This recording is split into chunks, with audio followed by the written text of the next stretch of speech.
Le Christ crucifié leur ayant été dépeint avec une telle puissance, comment se faisait-il qu'ils n'eussent pas compris la signification de sa mort? Avant que le chemin de la foi leur eût été révélé, ils étaient emprisonnés sous la loi, Galates 3, 23, parce qu'ils ne pouvaient pas accomplir la loi. Mais Christ les avait rachetés, avait été fait malédiction pour eux, de sorte qu'ils pouvaient par un acte de foi recevoir le Saint-Esprit, Galates 3, 13, 14.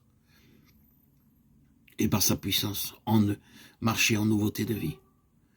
Avaient-ils oublié que c'était par la foi en Jésus-Christ qu'ils étaient devenus enfants de Dieu, et que tous ceux qui avaient été baptisés en Christ avaient revêtu Christ, Galates 3, 27. Était-ce en vain qu'ils avaient tant souffert? Allaient-ils retourner à la prison où leur âme avait été enchaînée, se remettre sous l'esclavage de la loi, au lieu d'entrer dans tous leurs privilèges d'enfants de Dieu? Et l'apôtre leur dit son angoisse. Ils souffrent à nouveau pour les douleurs de l'enfantement, jusqu'à ce que Christ soit formé en eux. Combien insensé de leur part de se détourner de la simplicité de la foi en Christ pour mettre leur confiance en eux-mêmes.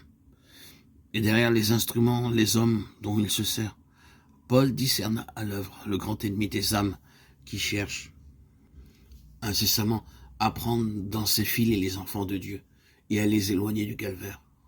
Œuvre néfaste à laquelle il travaille sans relâche pour séparer les rachetés de leur sauveur. L'adversaire, celui que le Seigneur a nommé le père du mensonge, sait comment séduire, comment fasciner les âmes, comment les détourner insensiblement de la croix du calvaire. Ses ressources sont innombrables. À chaque nouvelle étape de la vie chrétienne et du développement spirituel, il est là avec quelques nouveaux pièges appropriés à chaque état d'âme.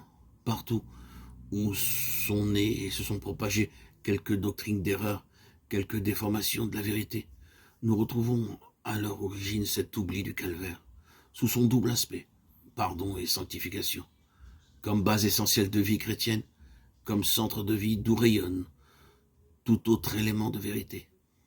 Aucun élément de vérité ne doit jamais être poussé jusqu'en ses limites extrêmes, au détriment des autres, mais rester sous le rayonnement de la croix.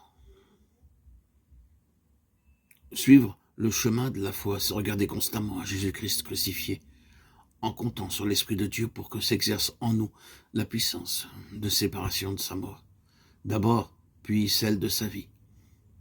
Alors seulement Christ sera formé en nous, et nous pourrons croître jusqu'en la mesure de la stature parfaite de Christ. Que toute âme rachetée par le précieux sang de Christ, qui croit que la prédication de la croix est la puissance de Dieu, qui a décidé de mourir avec Christ et s'est unie au Seigneur ressuscité, veille à recourir incessamment à la croix en bénissant Dieu de s'y trouver crucifié avec son Sauveur.